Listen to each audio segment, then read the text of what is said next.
Welcome back to County Connection. For this next segment, we are going to be talking about staying safe around the water this summer. And here to tell us all about it are Aaron Surak and John Reller from the Summit County Sheriff's Office. Welcome, Aaron and John. Thank you. Hey, Julie, thanks. All right, so John, why don't you start us off by telling us what you do for the Summit County Sheriff's Office during the summer and what expertise you're bringing to this conversation.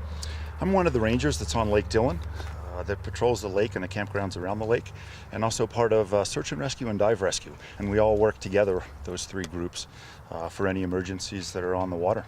All right, fantastic. And so we've heard quite a bit about somewhat of a lower snowpack this past winter, and that leads to lower levels of runoff in our rivers and streams, which is normally something that we talk a lot about this time of year. And so, but just because we're having a little bit of a lower runoff doesn't mean we should be complacent around our rivers and streams, right? That's correct. I would say there's less runoff, so we're not going to have as much. It doesn't mean that the levels will be any lower. Over in the Vail Valley, they've seen levels higher than what they've had in many years. Oh, really? It's just for a shorter period of time. Okay. So it's equally as dangerous, if not more. Oh, wow. And I think because people are going to be complacent, that might make it more dangerous. Okay. So what are some of the safety tips that you have for whether people are actually actively recreating in our waterways or just near them? Several things. A lot of families come to enjoy the water's edge, so watching your kids, watching your dogs, not throwing a stick or a ball in the water for the dog and then people go in after. Likewise with kids that slip and fall in the water. Whether the level's high or not, it's cold, fast current, and pretty dangerous.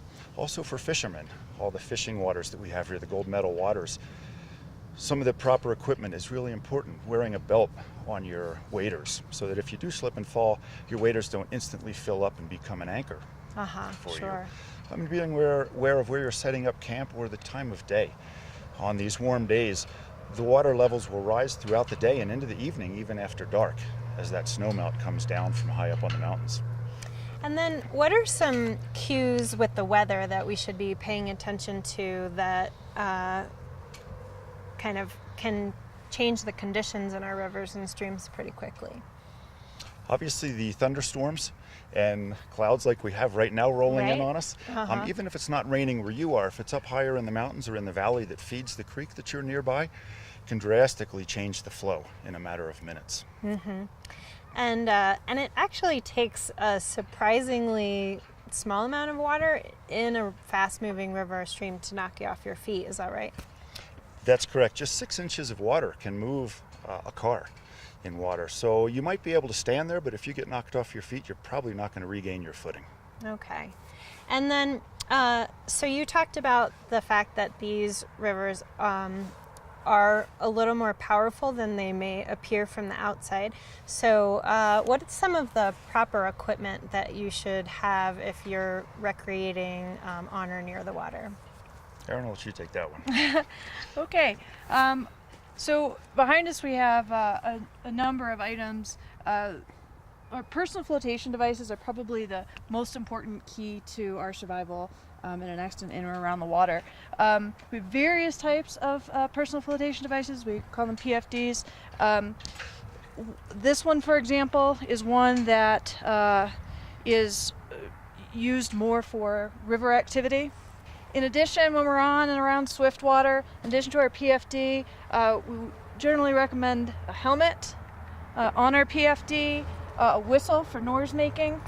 We probably have a knife in here, John. Right here. Oh, there it is. Yeah, we have our knife. To help protect us from some of the colder water temperatures, as John talked about, fishermen will often use waders. We have a couple of dry suits. This is a one-piece dry suit that's designed to keep you completely dry in the water. Here we have a two-piece dry suit that can be used separately as splash pants if you're just looking to, on a warmer day, looking to keep the bottom half dry. The top can also be used as a splash top, but it can zip together and be used similar to the one-piece. All right, fantastic. So our rivers and streams here in Summit County aren't the types where you can just pop on your bikini and hop in a tube that you buy at Walmart and have a nice float. No, that's correct. That's just asking for trouble. It might look like fun and sound like fun, but it's probably not going to end well. The water temperatures up here really don't warm up all that much. In the reservoir, if we get up into the 50s, we might get into the low 60s, but that's just on the surface of the water. So you're going to get cold really quickly.